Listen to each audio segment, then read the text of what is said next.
નમસ્કાર દર્શક મિત્રો, 26મી જાન્યુઆરીએ પ્રાથમિક સ્કૂલ ભડકોદરામાં પ્રજાસત્તાક દિન નિમિત્તે વિશેષ કાર્યક્રમ યોજાયો હતો, જેમાં મુખ્ય મહેમાન શ્રી મામલતદાર કરણસિંહ રાજપૂત સાહેબ, તાલુકા પંચાયત પ્રમુખ શ્રી અરવિંદભાઈ પટેલ, જિલ્લા પંચાયત ઉપપ્રમુખ શ્રી ભરતભાઈ નાગજીભાઈ પટેલ, જિલ્લા પંચાયત અધ્યક્ષ આરોગ્ય સમિતિ આરતીબેન, તાલુકા પંચાયતના સભ્યોશ્રી, ગ્રામ પંચાયત સભ્યશ્રી, મુખ્ય શિક્ષક પિરામણ રાજુભાઈ પ્રજાપતિ વગેરે મહેમાનોએ ઉપસ્થિત રહીને કાર્યક્રમને સફળ બનાવ્યો હતો. આ સિવાય પીઆઈ જાડેજા સાહેબ અને પીએસઆઈ વૈશાલીબેન આહિર સાહેબ ઉપસ્થિત રહ્યા હતા. આ સિવાય અલગ અલગ સ્કૂલના વિદ્યાર્થીઓએ પરફોર્મન્સ કર્યું હતું, જેમાં એસએસ સ્કૂલ, પ્રાથમિક શાળા ભડકોદરા, પ્રાથમિક શાળા Piraman, Saint Paul school, Swaminarayan Gurukul, Gattu Vidyalaya, national school વગેરે સ્કૂલોનો સમાવેશ થાય છે. દરેક સ્કૂલોને અને શિક્ષકોને મંચસ્થ મહેમાનો તરફથી પ્રોત્સાહિત ઇનામ આપી સન્માન કરવામાં આવ્યું હતું. તુફાન એક્સપ્રેસ ન્યૂઝ રિપોર્ટર પ્રશાંત ધોકિયા, અંકલેશ્વર.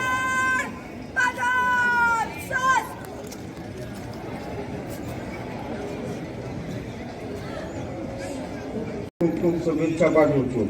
15મી ઓગસ્ટ 1947ના દિવસે ભારત દેશ અંગ્રેજોની 150 વર્ષની ગુલામીમાંથી આઝાદ થયો હતો, પરંતુ ભારત દેશ પાસે તેનું કાયમી બંધારણ ન હતું.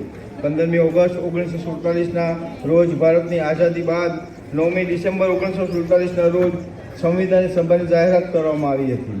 તે સભા 2 વર્ષ 11 મહિના અને 18 દિવસ સુધી ચાલી હતી. ભારતના બંધારણની રચના માટે ડૉક્ટર બાબા સાહેબ આંબેડકરના નેતૃત્વ હેઠળ એક સમિતિનું ગઠન કરવામાં આવ્યું હતું અને 308 સભ્યોની બંધારણ સભાએ 24મી જાન્યુઆરી 1950ના રોજ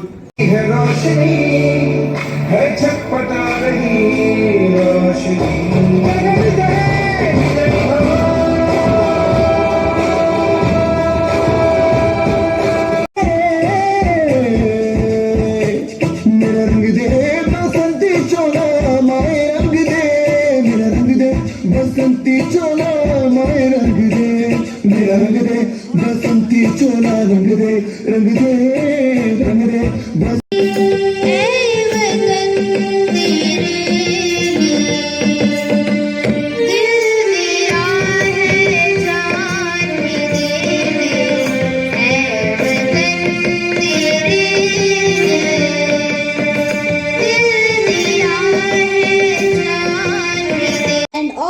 Dear friends, my name is Vidya. I wish you all a very happy Republic Day. Today is 26th January, the Republic Day of our country. This day is a national festival of our country. On this day, our constitution come into force. 75 વર્ષની આઝાદીની આ સફરમાં ભારત દેશ એ આજે વિશ્વમાં વિકાસશીલ દેશોમાં પોતાનું સ્થાન મેળવ્યું છે. આજે ભારતે લશ્કરી ક્ષેત્ર, આરોગ્ય ક્ષેત્ર, રોડ રસ્તાથી લઈ ખેતી વિષયક ઉત્પાદનમાં સમગ્ર વિશ્વમાં અગ્રીમ હરોળમાં પોતાનું સ્થાન પ્રાપ્ત કર્યું છે. ગુજરાત રાજ્ય ભારતના વિકસિત રાજ્યોમાંનું એક રાજ્ય છે. સમગ્ર દેશમાં સૌથી વધુ 1600 કિલોમીટરનો લાંબો દરિયો કિનારો ગુજરાતની આ વિશેષતા છે. દેશમાં ઘણા પ્રથમ જ્યોતિર્લિંગ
मनाते हैं।